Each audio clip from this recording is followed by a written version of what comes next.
समुद्र में 3 दिन 3 रात प्याउने के बाद आदमी ने अचानक लार कटकी और तुरंत अपनी माँ की गोद में लेटे बेटे को घूरने लगा। भूख से तड़पता वह आखिरकार खुद को रोक नहीं पाया। संकट के क्षण में महिला ने तुरंत चप्पू उठाकर उसकी पीठ पर मारा। जब तक कि वह अधमरा न हो गया तब जाकर वह असहाय होकर जमीन पर गिर पड़ा। लेकिन अब आराम करने का समय नहीं था, क्योंकि एक बार अगर आदमी ठीक हो गया तो उसके नतीजे भुगतने की क्षमता नहीं थी। इसलिए सहारे के लिए महिला ने तुरंत उसे विशाल समुद्र में डुबो दिया। लेकिन ये सब करने के बाद वह सामने की ओर बेसुध होकर देखने लगी। कभी नहीं सोचा था कि उसने सच में किसी की हत्या कर दी। लेकिन जल्दी ही महिला खुशी से खड़ी हो गई। जो कुछ उसके सामने था उस पर विश्वास नहीं कर पा रही थी, केवल इसलिए कि एक निर्जन द्वीप दूर नहीं दिखाई दिया। इस अप्रत्याशित आगमन ने तुरंत उसके दिल की उदासी को भगा दिया। हालांकि वह इसे जाहिर करने की हिम्मत नहीं कर सका। कहीं ऐसा न हो कि यह सब मरीचिका हो, वह इस झटके को सहन नहीं कर सकेगा। अशांत मन से महिला ने आखिरकार नाव को किनारे पर ले जाकर रोका। जब तक उस ठोस जमीन का अनुभव उसकी आत्मा तक नहीं पहुंचा वह चिंताओं से बाहर नहीं आ सकी। 3 दिन और 3 रातों की समुद्र में तैराकी ने लगभग उसकी मानसिक स्थिति को तोड़ दिया था। लेकिन अच्छा हुआ कि यह सब समाप्त हो गया।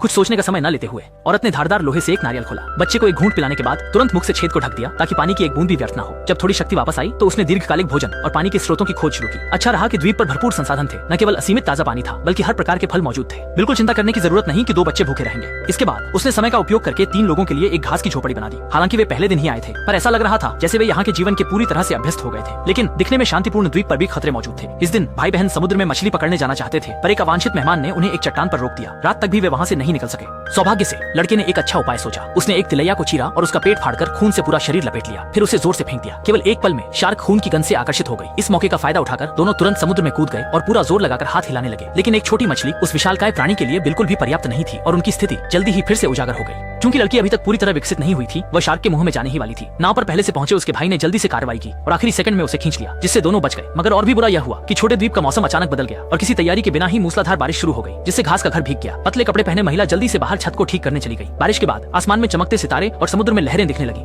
बारिश रुकने के बाद उसकी सबसे चिंताजनक बात आखिरकार हो ही गई। लंबे समय से जो चिंता और थकान थी उसने बीमारी के लिए अवसर प्रदान कर दिया। बिस्तर पर पड़ी महिला जानती थी कि वह जल्द ही वह अब सबसे ज्यादा चिंतित अपनी बेटी को लेकर था। इसलिए उसने लड़के को कहा कि उसके जाने के बाद उसकी अच्छी देखभाल करना। कोई चमत्कार नहीं, बेटी चली गई। हालांकि उसे पता था कि वह सगी नहीं है, लेकिन पालन पोषण का आयन सबसे बड़ा होता है। लड़के ने उसके लिए एक कब्र बनवाई और उसकी कब्र के सामने कसम खाई कि वह अपनी बहन को कभी भी किसी प्रकार की तकलीफ नहीं होने देगा। समय के साथ धीरे धीरे दोनों बड़े हो गए, लेकिन उनकी परेशानियां भी सामने आ गई। बिना किसी अनुभव के लड़की ने सुबह उठकर देखा कि चादर पर ताजे खून का धब्बा था।